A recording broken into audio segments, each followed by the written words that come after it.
Welcome to Ear Biscuits, the podcast where two lifelong friends talk about life for a long time. I'm Link. And I'm Rhett.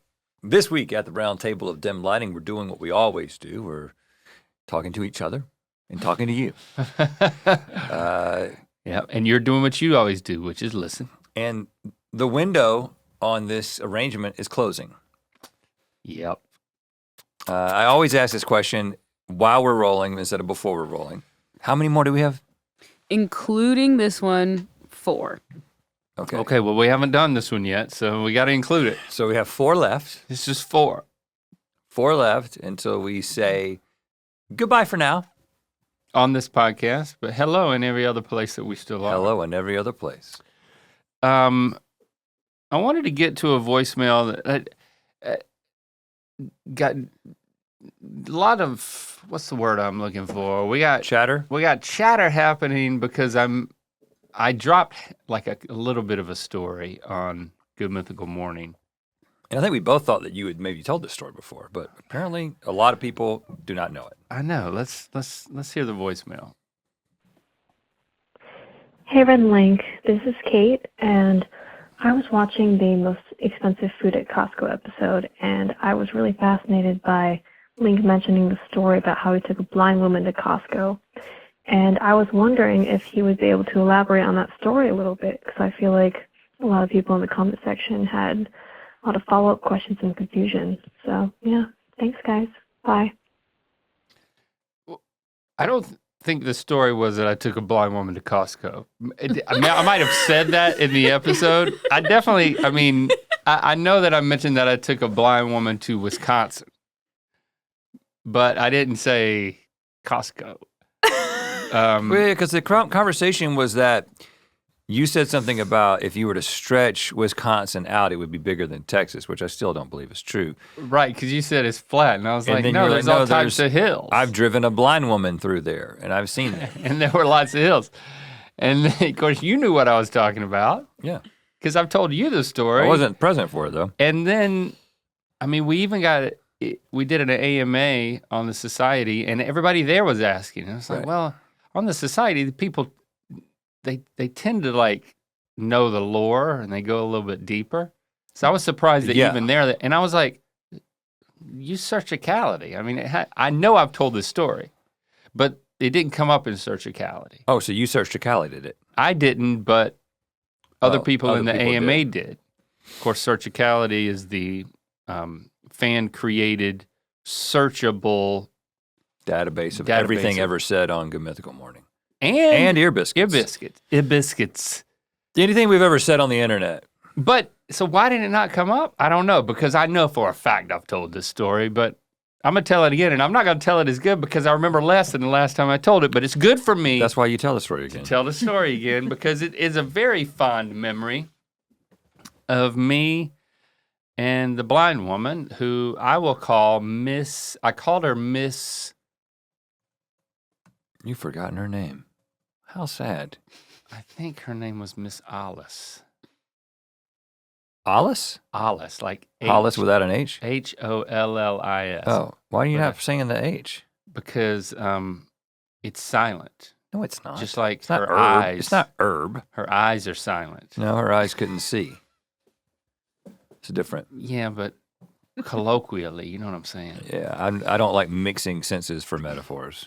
She was a wonderful person.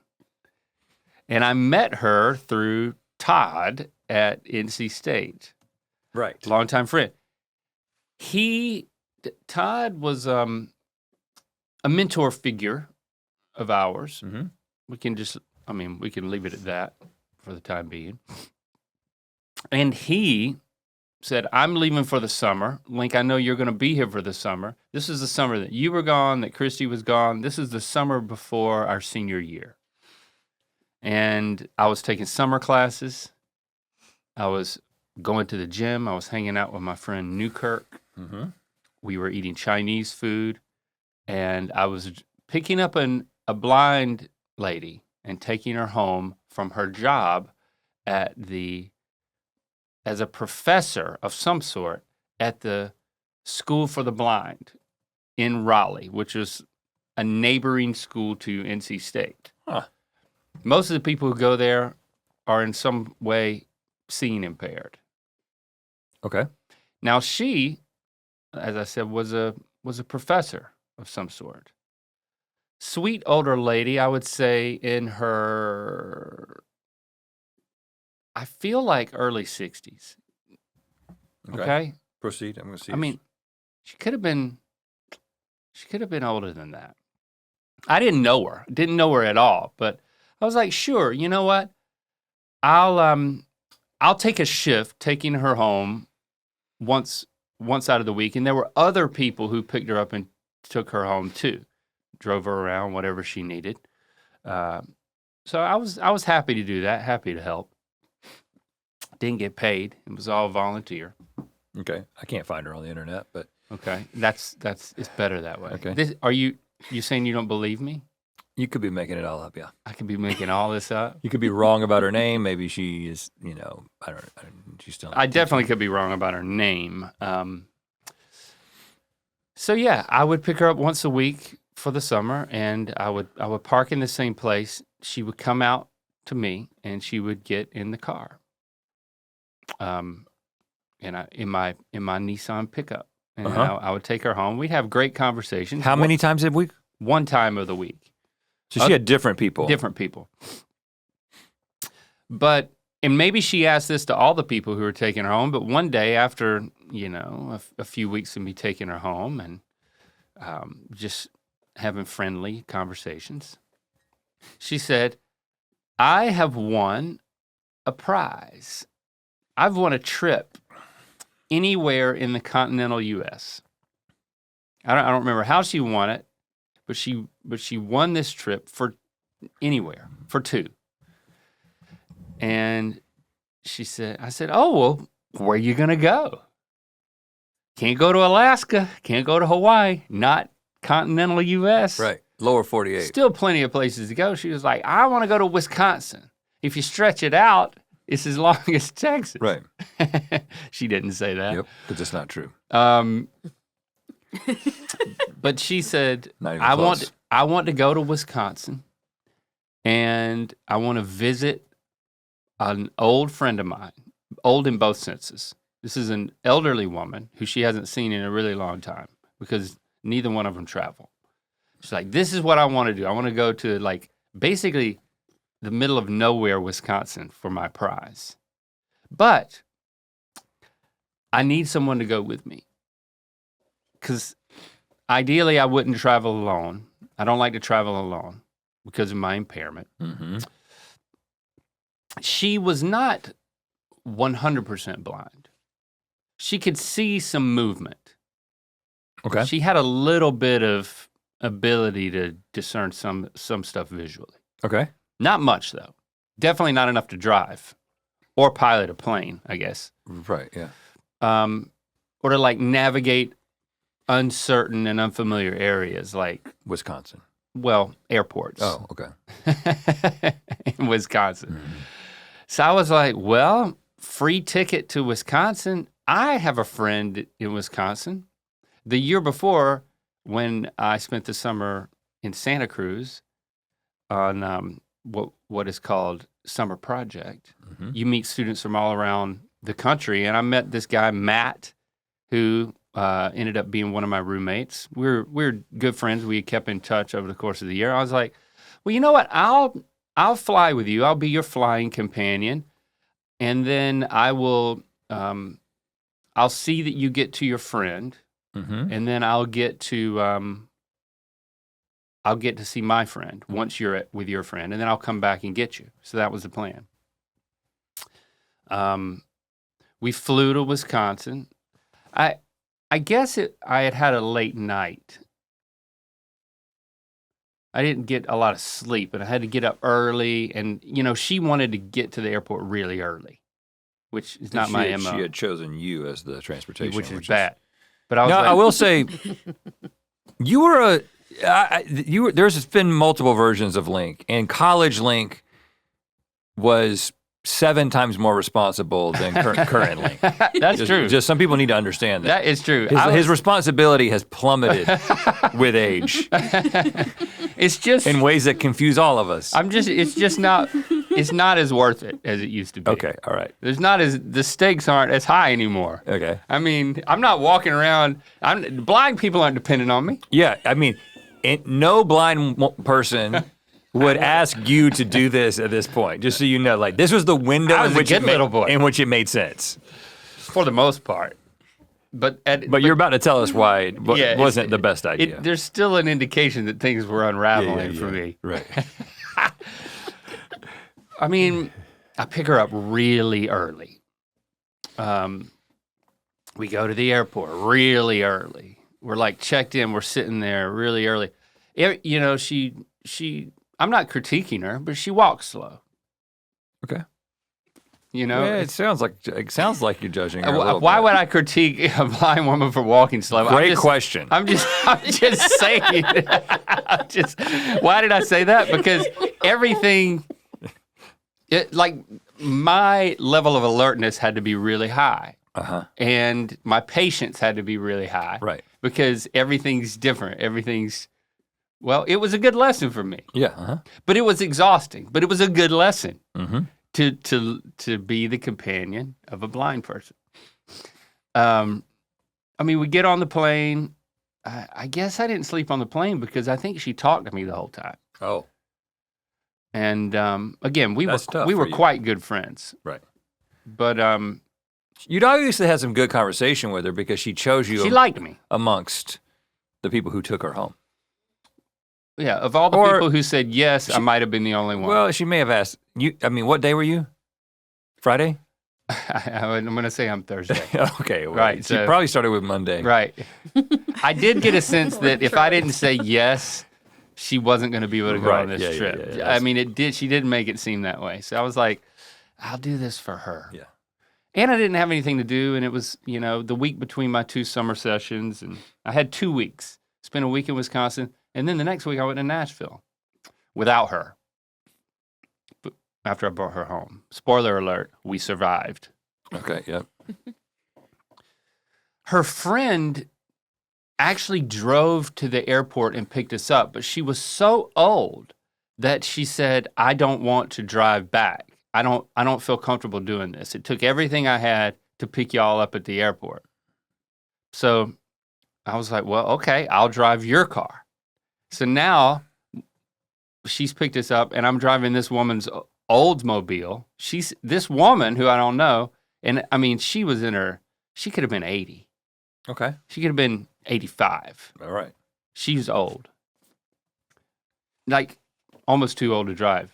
She wasn't old enough to drive to the airport, but she was too old to drive from the airport. Right, yes. I had to take over. Yeah. So she's sitting in the passenger seat, and my companion is sitting in the back seat. And the luggage is everywhere. And we're driving, and it's a long drive. I mean, definitely over an hour. It's like a couple of hours to drive out of the metropolis into the countryside. And again, it's hilly and it's beautiful. Rolling hills. It's great. But I was getting sleepy. Dude. And she's talking and talking and talking to her friend, and I'm listening and listening, but it was just kind of like so much talking and talking and talking, and like so many hills and hills and hills, and and nobody was talking to me. Uh-oh. They were catching up. Recipe for disaster. And so like it just became kind of mesmerizing, these beautiful hills and but the road was pretty straight, and I start nodding off. And of course, my companion, I didn't expect her to notice. She's in the back seat and she's blind. Yeah. But in the passenger seat, I got this woman who, is she legally blind? Because she's not noticing it. He wasn't noticing. Are you hitting the rumble strips? I don't think I hit rumble strips, but like I did the head jerk. Because usually everybody notices if you hit the rumble strips. Yeah, right. That's kind of that's the point. There may not have been rumble strips. There's not always rumble strips. No, they needed to be rumble strips. And I'm like, well, damn, I'm going to kill this blind woman and her old friend. Yeah. But they lived, And myself. they lived a good life. Yeah, I mean, this is a great way to go out, like winning a prize and all. Yeah, winning a prize in Wisconsin. This does not need to be how we go out, but like, I'm like, wow, shit. I was like, you know what? How much further are we from your house? And I don't know. It was long enough that I'm like, we need to pull over. Y'all mind if we pull over? I need to stretch my legs. I need to slap my face. Maybe drink a Mountain Dew. Did you tell them that you were a little sleepy, or did you? Okay. I should have, but I don't know. So I didn't want to make them feel scared. Right. I just didn't want to, I didn't want them to drive. Right. Like, but I felt like sleepy me was still a better option than like it's questionable. Like elderly woman who might not need her license anymore, or legally blind woman. Like, I mean, the options aren't great anywhere you look. I think we know who last place is, but first place, I don't know. So I don't know. I was just like, you know what? We'll pull over. I'll get a drink. I'll splash some water on my face. This will be fine. But there's nowhere to pull over. And I'm like, okay, here we go. Finally, somewhere to pull over. I mean, I nodded off again and again, even after making the decision to pull over, I believe. And I'm like, okay, we're going to pull over here. We pull over on the side of the road, and it is a petting zoo on the side of the road. And I'm like, yes. This seems perfect. Why don't we go to this petting zoo? That'll give me more time to, wake up. There's a vending machine here. They got a Mountain Dew in it. So I park on the gravel. Well, when you suggested this, what did is they like say? A roadside attraction. But what did they say? Well, okay, I guess they went along with it. I don't remember what they said, but they went along with it. It wasn't like, no, we'd really like to get home. And I'm like, well, I'd really like for you to pet these llamas. I think there's a llama here. Yeah. Don't you wanna pet the llama? Right. There might have been negotiation. I don't remember, but I think I was probably adamant enough about it. They were like, okay, we'll go to the petting zoo. Yeah. Just like. It's a dream of yours to pet a llama. There might have been 4 other cars there. This is not a big endeavor.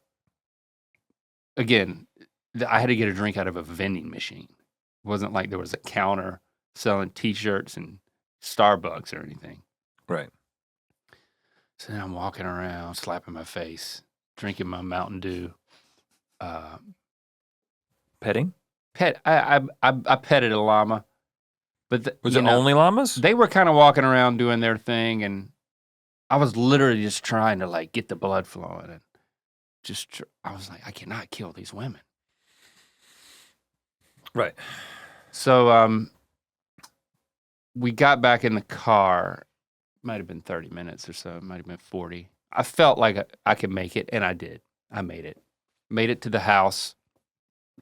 They put me up for the night in it. She had a couple of guest rooms in her house, but the room that I was in, she was like, make yourself at home. And I go in there, and there's a bed with a bedspread on it, and I quickly discover she has cats, and this is apparently the cat's bed, like a human bed, yes, a double bed, but completely coated in cat hair. Oof. Like it was like there was some sort of nuclear fallout, but the only thing that fell out was cat hair, and it was just like a snow of it, and it wasn't the type. It felt like I could scrape it and like start to get it to come up.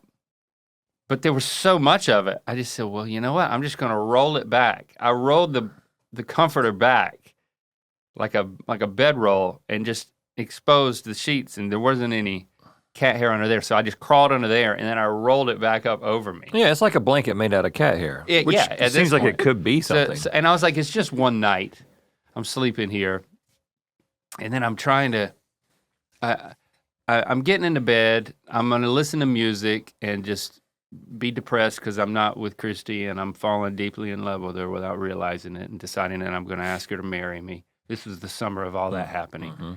And I'm laying in this cat hair bed, And then all of a sudden I hear, I'm already there. Take a look around. It's some country music. And my window was open. And so I realized that there is a outdoor venue, like an amphitheater near her house, and it's that band Lone Star. Yeah. Remember Lone Star? Well, they were on their way out by this point. This was not a big venue. This was kind of like, but it was July, not July 4th weekend, but the time before. Anyway, they weren't as popular, but I could hear them. I could hear them performing. Well, that's pretty cool. Most of the night, at least until for the first few hours. I get up the next morning and I go to, I don't know how I got there. I think my friend came and picked me up. He drove all the way out from Madison to pick me up in the middle of nowhere and then drove me back to his place. And I stayed there for like 5 or 6 days while my friend stayed with her friend. Right. And then I came back. I stayed one more night in the cat bed, and then we flew back, and everything was fine. I picked her up a few more times, and then the summer was over, and Todd came back, and I never saw her again. Oh, wow, that's sad. It's not sad. We had our moment. Okay. We had our moment, and it was over. I was her seeing eye dog. My dog. I was her dog, Seeing eye dog with a W in there. You know what I'm saying? Were you really, So I have a really... You gave her an experience. Yeah. You could have given her, if things had gone sideways on that first trip from the airport. Yeah, that was just... you're nodding off, and then I'm nod off, and I look over to see if anybody notices. Then I'm driving, and I'm nodding off again. I'm like, see if anybody notices. Nobody notices. Yeah. Nobody notices. Cover's pretty strong. You can. Here's the thing about nodding off these days. Yeah, I know. You got cars that stay in the lane for you. They kind of encourage it. Self-driving. And I'm not going to lie to you. My last 2 cars have had self-driving features. And there have been times when I'm so tired that just for if I'm on like a highway, if I'm on like a big road, I'll just be like, I'm just going to rest my eyes for just. Now, I've done that. Hold on, but then your car will tell you, it sees you because there's a camera on you. So the car says, don't do that. Attention deficit. And so I put my sunglasses on. Sunglasses can't see through the sunglasses. Can't see, your eyes are closed through the sunglasses. Yeah. And so I don't go for long. I'm talking like maybe my record of having my eyes rested is 30 seconds. And again, I'm in self-driving mode. I'm going, it's not super risky. Yeah. But I do it just because that moment that you decided just close your eyes for a second, don't. People die left, right, and center doing that. Yeah, but I'm saying I only do it in self-driving mode, and also I've never once fallen asleep, and I don't nod off. I'm just like, man, it's getting really hard to. Let me just let my eyes close for a second. I'm not going to sleep. I just let my eyes close, and my head's not going anywhere. And then I'm like, okay, they feel less heavy, and I open my eyes and I keep going. And there's a couple of times in my life, especially before self-driving, where I felt that way and I pulled over. You got to pull over. Took a even with self-driving. If I'm nodding off, I'm pulling over, taking a 15, 20 minute petting some llamas. Power nap. Just power nap. I have gotten in the habit of engaging it's not self-driving on my car, it's just intelligent cruise control. So it will not rear end the person in front of you subject to this cruise you've set. It will subject to different intervals of space. You know what I'm saying? Whatever that's called. Adaptive cruise control. Adaptive. So what I will do is I try to turn that on and use it as a safety feature so that on my commute, if I do happen to look down at the music or something, I've then told it, hey, you need to stop. You need to make the decision to stop if there's somebody in front of you stopping. Technically, it's probably already built into your car. It's built in. Even without cruise control. It'll give an alert, but it won't. I don't think it will break. My car will break, and it will break in such a way that it'll wake you up. It'll jolt you. You think you've hit something. I hate that. It's so scary. Because there's been a couple of times when I'm literally in the process of stopping, but I'm trying not to stop in such a aggressive way that it like things fall out of the back. But it thinks that it's getting close, and so it just like slams on the brakes. Yeah. It makes you feel a little bit safe that like the car is keeping you from wrecking. Christy's car, it will slam on brakes if it thinks if you're really about to hit something. So I guess my car would do that too. I just haven't gotten that close. But our driveway is angled such that when you hit the main street, it goes. And I hate this. Sometimes I'll be driving her car, and it will think that it's going to hit the ground. And then it makes you think you've hit something. And then it slams on brakes, and it is the scariest, and it makes a beeping sound. Yeah. And if there's people in the car, because I usually only drive Christy's car when there's other passengers. You know, I never drive it alone. And every time it happens, everybody in the car immediately thinks it's my fault. Dad! What? Link? What? It's like, what? It's the car, guys. It's not me. Yeah. The car did that. This time it's the car's fault. Thought that the street was coming at it. Thought it was going to hit the street. Yeah, this has happened to me out of my driveway as well. It's so annoying to be blamed for that. Like, do you think I would ever slam on brakes after just starting to exit my driveway? Why would I do that to y'all? Why? What do you believe about me that you think that I did that? Right. The car did that. Yeah. You know? Well, they had reason to believe it was you. I mean, that's happened to me with my family, and they'd never blame me. Okay. Well, you know, you raise the bar to walk effortlessly underneath. Right. I guess is what I've done. But it goes to show you, by way of segue to our ad, that sleep is important. Oh, this is a good segue. Being rested, being bright-eyed and bushy-tailed is important. It's so important. Speaking of, OURA Ring is our sponsor. OURA, the maker of OURA Ring, is technically our sponsor. You know we're big fans. We're gonna talk to you a little bit about these rings. We're such big fans that we invested. That's right. In OURA Ring, and we each wear an OURA Ring, and let's see how bright-eyed and bushy-tailed we actually are. Okay. Now, I knew that we were going to be doing this, so last night... Oh, you did? Seriously? Last night, I said to myself, I want to have a good sleep score when we do this. And so I got in bed at 10 o'clock, which is early for me. Okay. And I winded down. I didn't look at my phone. I read a book. And I'm going to tell you right now, both my readiness score and my sleep score has a crown on top of it, meaning that I'm the king. All right, let's just of talk sleep. Let's just talk about sleep here. What is your sleep score? 91. What?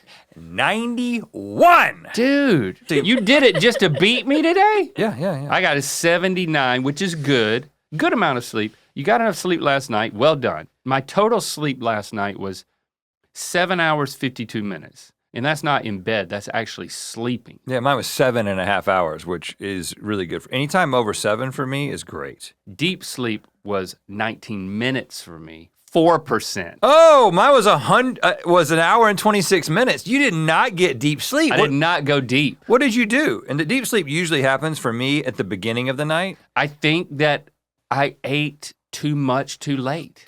I thought about this. Because of all of this, I said to myself, I'm gonna eat, and I ate at like 5:30. You get the idea. You see, all of this information is being tracked from your fingertip effortlessly. I do nothing. I just have the ring on, and then I open up the app the next morning, and I feel empowered. And I have this information, and I can compare it with my friend, and I can make him feel better about himself. It just kind of taps into your natural competitiveness, not just with your friend, but also with yourself. Mm-hmm. So the feedback loop is a positive one because being active is important. So is rest, not just for your physical health, but for your mental health. Yeah, so join the over 1 million active members today by clicking the link in the description to make health and wellness a daily practice at auraring.com/ear. That's auraring.com/ear. Check it out. Okay, let's get another voicemail. Hey guys, my name is Kathy. I'm from Iowa, and I have a fun little game for you to try. It's called the Florida Man Horoscope. So you Google the word Florida Man with the day and month of your birthday, and just see what pops up. My birthday is December 15th, and mine is Florida Man arrested, allegedly struck wife with Christmas tree after asked to help make dinner. Let's see what you guys get. Love you guys. Love everything you do. Bye. Thanks. What about a Christmas tree? Allegedly struck wife with Christmas tree okay. after being asked to make dinner? Yep. Well, allegedly. Allegedly. So dude allegedly picked up a Christmas tree and walloped his wife with it? That's not easier than making dinner. That's No. harder than making dinner. How many Christmas trees do you have at your house? Because I think we both have quite a few. I mean, Jessie has found a way to put a Christmas tree up in every room, and some of them are small. And I think I could hit her with a really tiny one. I wouldn't under any circumstances. Okay, yeah. Okay, That's a good point. Any circumstances. You make a I'm couple just- of good points. So Yeah. first of all, you wouldn't hit your wife, and you haven't. And you're I would, also saying I would, you haven't. I would not hit my wife, period. Which also includes I would not hit my wife with a Christmas tree. And you, Now, if she but went- also you haven't. If she got rabies or something, Oh, okay, good point. and it was untreatable, end of the world situation, and she came at me, Foaming at the mouth. I might defend myself with a Christmas tree, but I don't think I would not instigate a hit of any kind. Right. Maybe you just get her to bite the Christmas tree. Like put it in her mouth, kind of like you would some sort of hippo that you were defending yourself from. Right. Please don't tell her that I compare her to a hippo. Yeah, I won't. I don't want her coming from me. Um, I don't want her foam. I don't want that mouth foam coming my direction. So You know what I I'm guess saying? I guess I was trying to say I could relate, but actually I can't relate. I cannot relate to this man at all. Let me see what happens when I search up mine. Okay. Oh, you're gonna do it yourself? Mm-hmm. I asked Jamie to do it for me because I'm not as reliable as I used to be. I'm not driving blind women around anymore. You know. I would be open to it. I'd be open to it. There's a freedom in blind companionship. You know, it's by definition a deeper relationship. You know, it's more substantive. You know, Where did the Costco part come from? Do we know? the episode was was the about Costco. Costco, Oh, okay. and That's why I was like, I there was thought just you. some, and I just made the offhanded remark, something about we're talking something about Wisconsin. I don't even know. That's how we got there. Okay, I thought you took a blind woman No. to Costco. I would never do that. That's too far. I would never do that to anybody. Wisconsin, yes. Costco, no. Like the sheer bulk nature of it is too much. I wouldn't want to expose anybody to that. Yeah. I've got a good one here. It's just traumatizing. Too much stuff in boxes. Florida man accused of forcing small alligator to drink beer. What? Okay, so what? Say that. Just say that again. That's delightful. Florida man accused of forcing small alligator to drink beer. Accused. So first of all, maybe he didn't. Allegedly, yeah. Forcing. Well, it's a 1 minute read at, Read it. at boston.com, October 11th, 2019. Why is this on Boston.com? Well, I don't know. Authorities say they've arrested a Florida man who provoked a small alligator into biting his arm and poured beer into the animal's mouth. News outlets report 27-year-old Timothy Kepke and 22-year-old Noah Osborne, shout out Timothy and Noah, were charged last week with unlawfully taking an alligator. Florida Fish and Wildlife Conservation Commission officers began investigating in August following a complaint of Osborne catching the alligator in Palm City and handing it to Kepke. Kepke appears in a video to let the reptile bite his forearm. The video also shows Kepke feeding the alligator beer as it struggles. When officers interviewed Kepke last month, he reportedly acknowledged that he was in the video and said the gator was alive when they released it. The men were released on bond. Jail records didn't list attorneys for them. So that's all we know about that situation. So the part that puzzles me is that he got the alligator to bite him. I think he was a small one, and he was like, "Hey man, I bet you this thing bite won't even hurt that much, and then we'll give it beer." Yeah, as a reward. Or was the beer to get him to let go, having bit him? You know, if you pour beer over an alligator, does he let go? Or is that a snapping turtle? I don't know how they respond to beer, to be honest. But you with thought about it for a second. If you give a beer to a snapping turtle, it's kind of like if you give a moose a muffin. You're right in there. You're in close. There. Yep. Right? You're almost there. If you give a what? I don't know. Moose and muffins is great. Are you thinking of mouse a cookie? Yeah, the child. Oh yeah, if you give a mouse a cookie. There you go. If you give a mouse a cookie, he'll give a moose A muffin. a muffin. There's a sequel. You didn't know about the sequel? I didn't know about the sequel. You think I'm lying? There's a if you give a moose a muffin. Okay. Google it. If you give a mouse a cookie, Listen, you've read all the He'll you've read want the more. stories. There is if you give a moose a muffin. yes! Yeah, there you go. I was like, you got kids. Don't doubt me. Don't doubt me. Dang. Leader of blind people. She made a lot of books. What happens if you give a moose a muffin? If you give a moose Chaos a is muffin. Chaos. They charge Now this is an adult Charge. book. I will say that. Adult moose. No. Yeah. No, it's for adults Is it only. a sex book? Yeah. If you give a mouse a cookie, is for kids, and then if you give a moose a muffin, is for adults only. Can I tell you another story that popped up under this same search? I will say that it pops up under the October 11th search, Okay. but it apparently happened on February 9th. But I feel like I have to mention it because it's Florida man threw live gator into Wendy's drive-through window. Oh my god. threw him in the window. Uh-huh. And this is Joshua James, 24. So if he Again, the with Florida that much- Fish and Wildlife Conservation officials. The Florida Fish and Wildlife Conservation official, that might be one of the most interesting jobs in America. Yeah. Because you think you're going into conservation to like keep up with the wildlife and the population Right. and predators and stuff. No, you're responding to reports of 20-year-old men using gators in ways that gators shouldn't be used. Right. Your main job is sobering up gators. Well, we don't know what it got into in the Wendy's. It probably got into some nuggets. Okay. They don't have beer at Wendy's. I mean, it does beg the question. If you're gonna, throw a gator in your window, what are you getting at? It's a joke. It's an innuendo. joke. Innuendo. Okay. Okay, so Jamie, can you look mine up, or Yes. have you already? Yes. Okay. So there's a theme here about alligators. It says Florida man killed in possible alligator attack while searching the lake for frisbees. This is June 1st. Mm-hmm. Florida man killed in alligator attack when searching for used frisbees. Searching the lake for frisbees. The lake for frisbees. Now I kind of understand this because Yeah.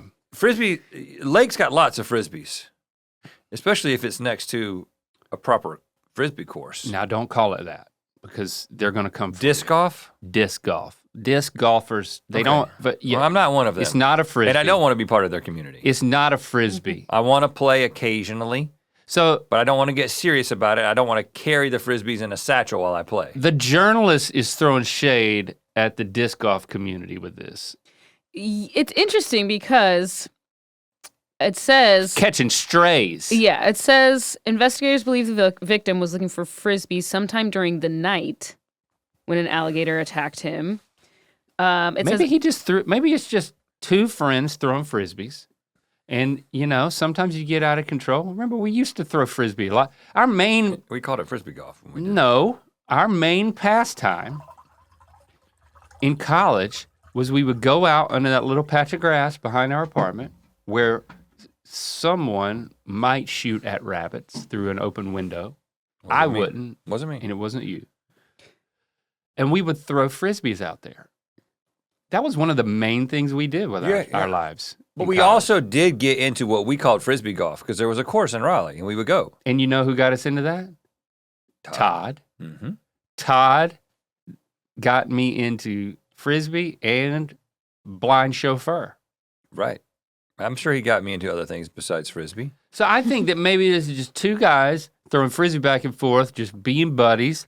It goes in the lake. It's dark. Yeah. Man, what am I supposed to do? What am I supposed to do? You expect me to go out? What you want me to go to Sky City and get you another Frisbee?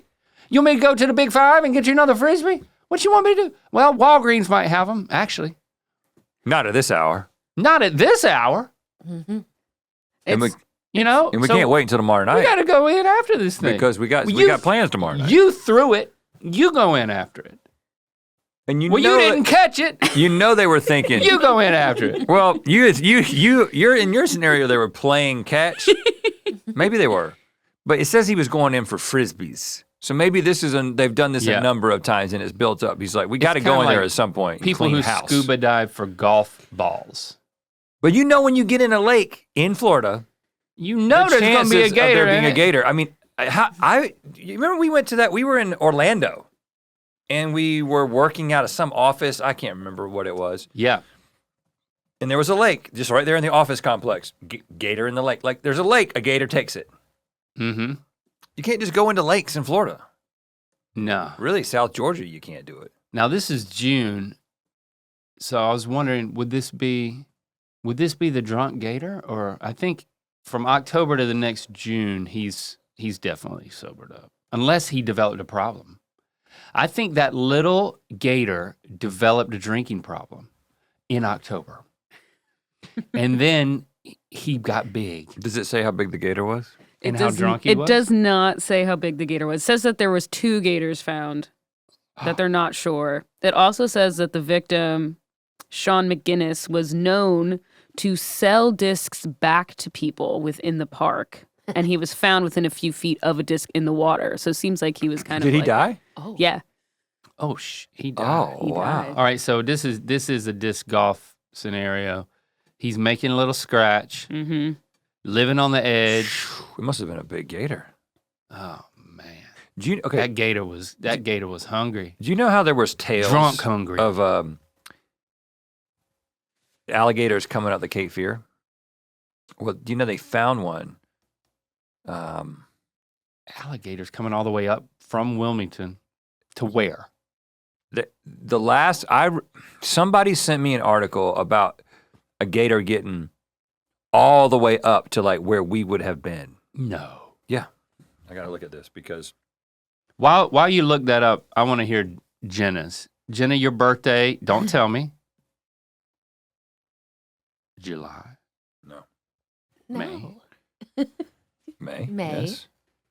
No, it's a summer one. May is spring.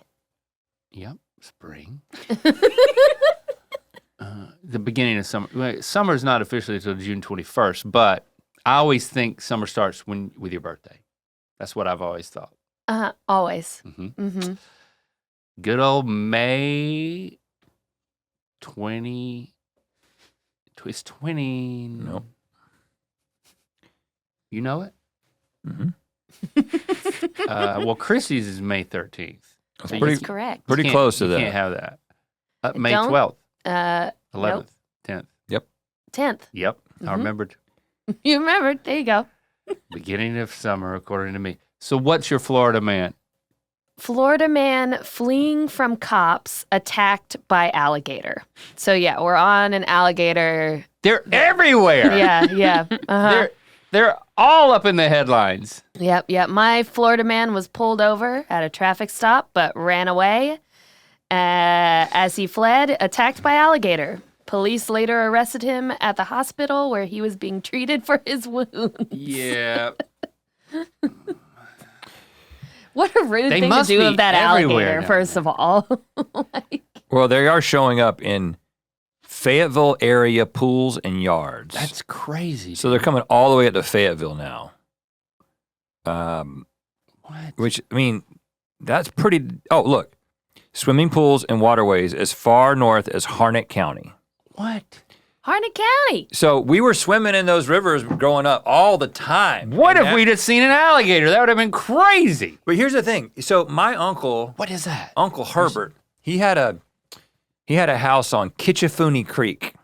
Kitchafuni Creek in Georgia. Don't know what a kitchafuni is. And it was the kind of place where the river, the creek would be, I don't know, 30 feet across, but people had houses on it and people had boats, like real speedboats, and they would like fly down this nice. creek.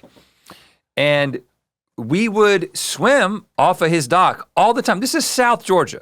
Swim off of his dock, jump down in there, and then he would pull us behind his boat on a tube out in the wider part of the creek. That's cool.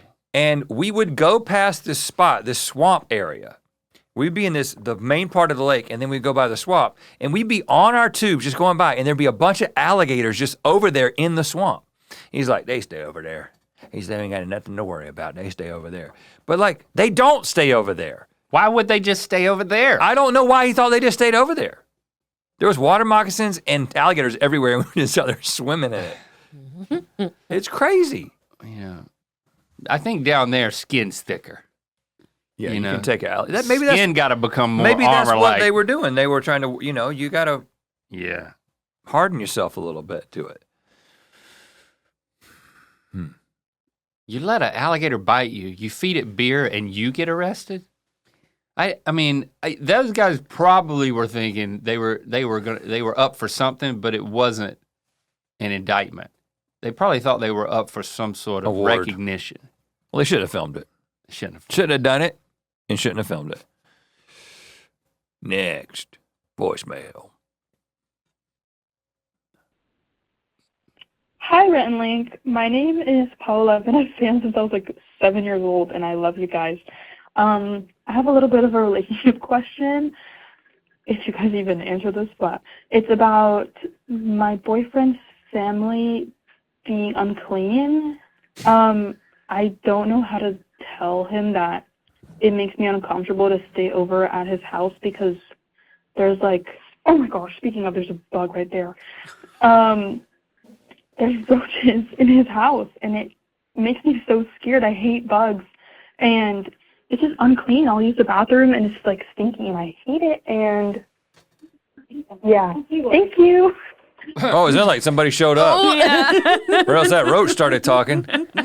At first, I thought she might be talking about ceremonial uncleanliness. Yeah. Uh-huh. Clean. Okay, that my boyfriend's family is so unclean. Okay, but this is not a spiritual thing. This is a literal. I mean, there are indications within this voicemail that maybe her sensitivities are heightened a little, maybe, I'm not going to say overblown, but she's sitting there leaving a voicemail and then she like catches, is she in her boyfriend's house leaving the voicemail? Well, yeah. Is that what was happening? Yes. Sounds like it. Yeah. She's like, speaking of, there's a bug right there. There's a bug right there. And then her boyfriend's mom like walks in and she has to stop the I'm talking voicemail. about you on the internet. So you think she was seeing a bug there, not like just in her normal voicemail leaving life in her own space, seeing a bug and freaking out? Well, I like to believe she was there Okay.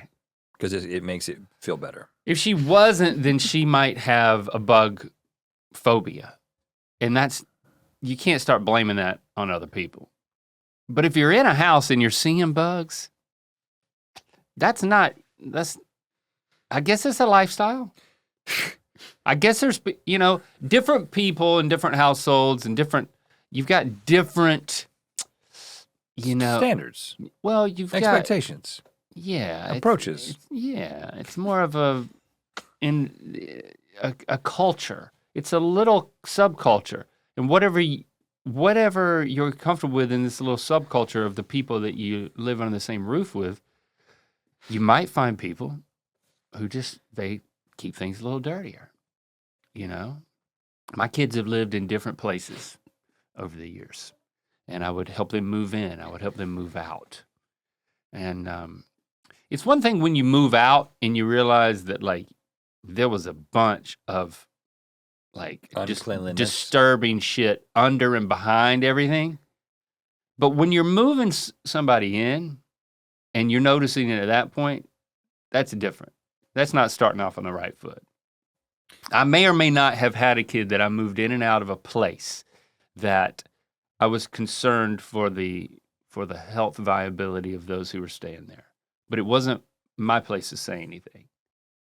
So I did. I think that's the question. I here. silently There- judged, and I minimized my time there. What do we do for? Is it Paula? Mm-hmm.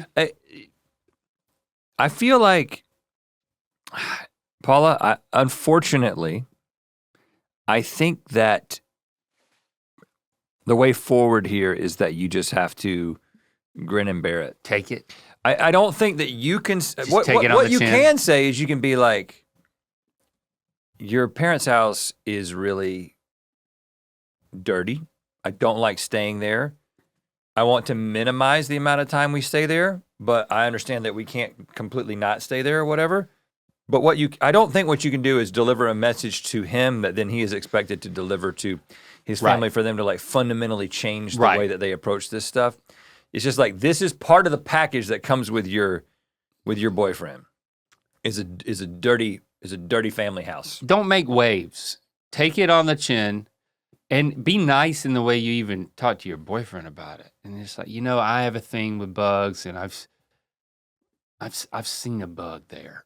I've seen multiple I bugs. saw one while I was leaving a voicemail for your biscuits. I think what you got to do is you got to fortify your own being.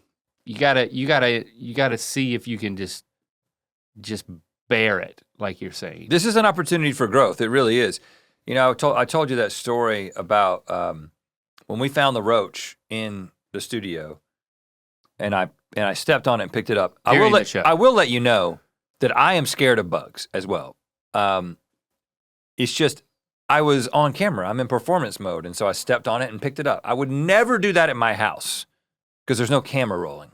Yeah, what would you do at home? Scream and run. No, actually, Jessie would scream. She would say, "Get that roach," and I would feel an obligation to do it. And then I would Paper towel. do it, and I would be scared, and I would be making little squealing noises while I was doing it. Would you paper towel? You put a paper towel down and then stomp on it, and then pick it up. I have to see it. Well, just last night I was oh, this is crazy.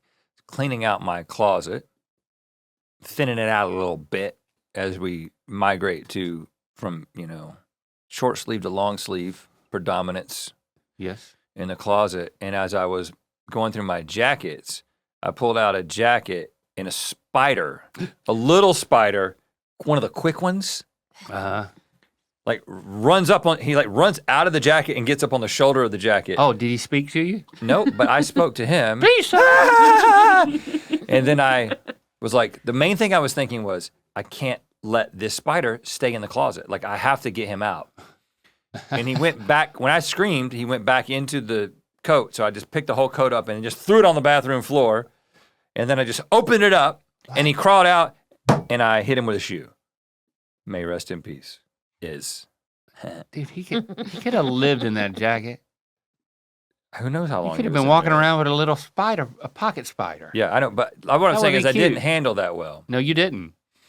But if my in-laws were dirty and the house was really dirty, well, the story I was going to tell was when I stepped on that thing and I told that story about my dad's friend who was a POW in Nam and how he developed a party trick where he would just pick up a roach and eat it off the ground. Which seemed like a true story. It was. Okay. Because he was a POW and he ate roaches. He ate everything he could find. Oh, God. And so he developed this ability to be like, there's a roach, I'm going to pick it up and eat it right here in front of everybody, and everybody will just, I don't know what, I guess he got brownie points for doing that. Somebody was impressed. And that's a true story. But what I'm saying is that your experiences change your perspective on this. So every time you go and stay at your boyfriend's house, Paula. Just pretend you're a POW. Yeah, right. Yeah. Is that what you're getting at? Yeah, essentially, yeah. Existentially. Existentially, yes. And you will maybe get to a point where it doesn't bother you. And then maybe one day, if you're really good at it, you'll be able to pick up a bug and eat it and impress people at a party. I'm going to give you some practical advice. That wasn't practical? I'm going to add to Rhett's practical advice Thank with my own. Bring house shoes. That'll make you feel a little more comfortable. Pack house shoes, shoes that you only wear inside of their house. Maybe I was going to say rubber gloves, but that's going to be too obvious. Unless they're flesh-colored. Maybe a full flesh-colored hazmat suit. Flesh-colored gloves and paint the nails on them. The same color as your nails underneath, and no one will notice. Put your ring on, like whatever rings you got. Over the glove. Put your ring on over the glove. Yeah, paint the nails of the glove. You might be able to go full latex all over your body. Yeah, you're going to have to go to like a latex. sex shop for that. And then get one of those masks that's a mold of your face that goes over. Like Bryan Cranston did that one time at Comic-Con where he was Right. Walter White and then he just sat down and he was Bryan Cranston. You do that, and so you have a full suit that you were in when you go to your boyfriend's house, and they won't know until you try to eat. When you try to eat through that mask, it's going to get weird. So don't eat. Just be like, I'm not hungry. There's not a hole in the mask. There is, but your mouth doesn't really move. If you try to eat through a mask that looks like you, it's gonna, you're going to get That's it all gonna over expose. you. Your mouth, it's just, there's a mouth underneath the mouth. That's going to expose the. You can't do that. Like when Tom Cruise in that Mission Impossible wore that mask. Yes. He didn't eat. Can't eat. He ate before and he ate after. He You did can have not- a smoothie via straw. Okay. You could say, could you please smooth that? Yeah. Could you please smoothie the meal? And if your in-laws have any like little alligators there and they bite you, they're gonna think they're ripping through flesh, but they're not. Right. So a little added protection there. Good luck. You're going to need it. Hey, Rhett Link. This is Grace, long-time listener, first-time caller. Well, I've called several times, trying to get in a good question before your Biscuits is over indefinitely. And I wanted to know, I am apprenticing to be a licensed funeral director and embalmer currently. Yes. I'm 23, and I've been working on it for a little bit. And a lot of people will tell me that it's a calling. They think it's a little weird, but they'll be like, well, somebody's got to do it, that type of thing. And my question to you two is, do y'all think you would make good funeral directors / embalmers, mortician type thing? My name's Grace, putting it at the end there so you'll remember. And thanks so much. Love you guys. Grace, you made it. Your voicemail made it into the show. Yes. Before the break. Aren't you so happy? And somebody's got to do it. You're doing something somebody's got to do. You're draining the blood out of humans and you're replacing it with embalming fluid. Mm-hmm. People are not in great shape when they die, more often than not. You're not working with it's not like you're a fitness trainer to celebrities. You're working with dead people, and they're dead for a reason. That's the thing that concerns me. Okay. If they were all like pristine specimens and they all died from something that I don't have to worry about. So if they were all hot, you'd be into it? It sounds like that's what I'm saying. That's not where I thought we were landing, Well, but hey, we is not part of this. sometimes you take off and you don't know your destination. Yeah, we is not part But of this. yes, I guess you've helped me see that is what I'm saying. If everyone was hot when they died, I'd be into it. Okay. Just the maiming of it all. I'm not comfortable with Maimed people. maimed people. Okay. I understand that. But what about the process? The process of, I don't know, you were really I'm a into fully mowing. intact embalmer. You were really into mowing grass. Like Yeah. once something becomes a process, I feel like Yeah. you can kind of get lost in it. Yeah. But I think that the fact that it does involve bodies, and I'm not talking about just non-hot bodies. I'm just saying the process of draining blood out of something, I think that would be a problem for you. But it's not pumping anymore, because you always thought that the circulatory system and the fact that it's pumping currently is a problem for you. But if it's just draining out of there, like just pick a low point and it just comes right out, It's like the gutter on the side of a house. goes into a drain, right. and then you pump it with this poison. Mm-hmm. Would you be into it? Sounds like you don't think it's that big of a deal. Anything that you would do enough, you just get used to it. It's just another day at the office. This is a good question because I actually don't think that I think I like the idea of doing a job that involves a craft, like perfecting a craft. Okay. But I don't think there's any evidence of me having a propensity to want to do that in my life. Because even things like music, right? Music is a craft, Mm-hmm. and I like to get better at it over time, but not really. If I'm going to be honest with you, I don't take lessons of any kind. I don't get into like deep music theory. I'm playing because it's fun and it's a way to express myself. Mm-hmm. But like being a funeral director, you are building on this knowledge base. You're getting better at it each time. It's like being a surgeon. Even like the idea that I have to, one day I'm gonna do woodwork because I like the idea of it. But I think that if I got all of the equipment that I needed for woodworking, and I had all the YouTube videos lined up to watch to figure out how to do this, or I was getting lessons, I think if I just went to some woodworker's shop and I was the apprentice, like 30 minutes in, I'd be like, On your phone?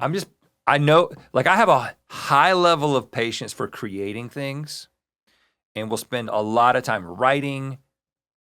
We'll spend a lot of time brainstorming, developing things. But a craft,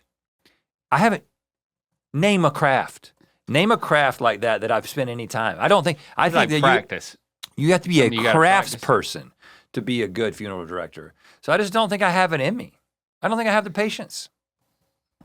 I think it's not that it would be gross. It would be gross, but I think I'd be over that 6 weeks. 6 weeks. I think maybe I could be over it. I'm concerned about the smells and how cold they have to keep it. Matter of fact, you have a smell and then thing. you got to deal with people that are sad. Yeah, I can't. Constantly? I can't visit a city with you without you pointing out smells at least 7 times a day. I know. And how cold it might be. I wish I had another layer. Yeah, I don't think this is for you either. Yeah. The good news is there's no risk of me killing them. So That's true. So the stakes are lower. But you got to do things with the face, and if you make mistakes there, family members get upset. Yeah. And the interesting thing we were learning, what was her name at Hollywood Forever? I wasn't there. What is her name? I wanted to say Francesca. That sounds right. Sounds right from the time you told the story. We'll confirm that in a second. But she was great. She was a well-rounded person. And the thing that I She seemed to be very passionate about. learned from her, first of all, she got the call at age 11. She felt the call to be a funeral director at age 11. And one of the things that she talked about was there are certain cultures here in the world, but also represented in Los Angeles. Here in the because world. Los Angeles has everyone. That open casket is no question. No matter what happened to the person, no matter what happened to their face in a wreck or whatever, they have to have an open casket funeral. And she says, so some of the things that she has to deal with in order to get somebody to be presentable can be absolutely like crazy, but she takes a lot of pride And did she in fulfilling the family's request. Did she say that was related to at least some, like a Hindu practice or belief? I think it was, but I don't want to speak out of school. Yeah, I might be speaking out of school. I don't know if it's related to Hindu. Did we get her name? Yes, her name is Jasmine. Jasmine. That is a different name than Francesca. is. I'm sorry, Jasmine. You're great. You're not, and you're also not Francesca. Nope. And No, you never need were. to be. Right. But yeah, but think about the work. I think that would be Open a problem. casket no matter what. That yeah. would be a problem. But she just sees it as this. The thing that I love about it, and I love about people like Grace and Jasmine, And the other thing she said, well, I'll let you finish. is that they are providing a service that is absolutely necessary Yep. at a really difficult time in people's lives. Yep. and they're just they see it as a service. You know, I just think that it's like really important work that gets overlooked. Yes. We're celebrating the work that you are studying. I don't think it makes you weird if you want to do it. No. Some of our favorite people are, funeral practitioners. It might make you a little bit weird, but only in a good way. Yeah. I mean, the best makeout parties were always at the funeral director's home when we were in high school. Right. Mm-hmm. The funeral director family was the coolest family. They were the coolest family. Shout out to Oquim Peebles Funeral Home in Lillington, North Carolina. I think the name may have changed a little bit, but yeah, something really? like that. Something like that. Okay. The other thing that Whatever Jasmine it's called now. impressed upon us, I don't know if it made it into the edit of that society special, was talking about the open casket. Opting for that, it sets the stage for a powerful sense of closure that is scientifically been determined to be helpful to see your dead relative if you can. And you're not just talking Versus- about the closure of the rectum, which is part of the process. I'm not talking about that at all, Rhett. Right. Wasn't even on my mind. Okay. I was talking about the casket being open so that you can see your dead relative, and then you have that image.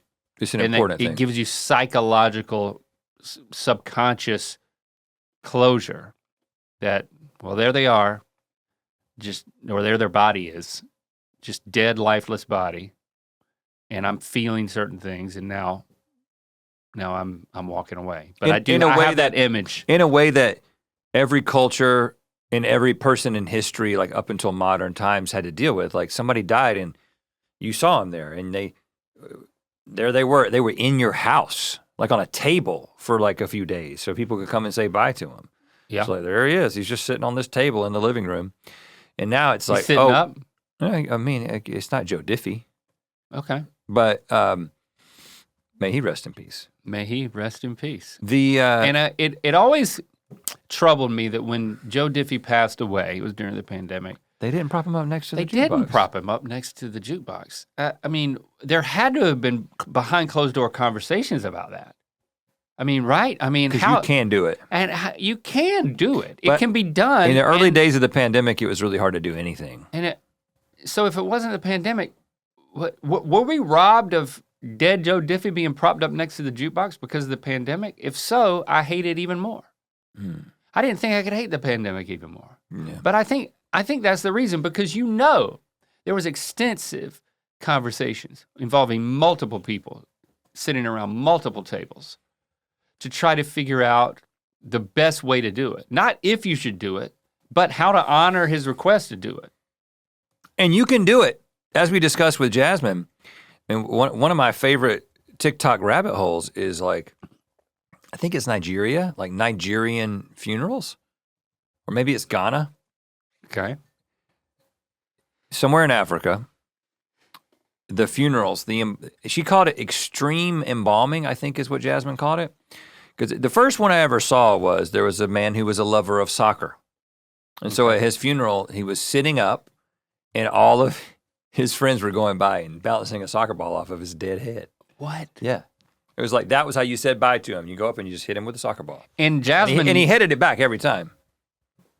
She He had knew no about choice. this because Oh, yeah. when you brought it up, she was like, oh, yes, these are... Did she say that she had gone in person to something like that? No, I think she was like, I know what you're talking about. We don't do that here because just like culturally, it's not acceptable.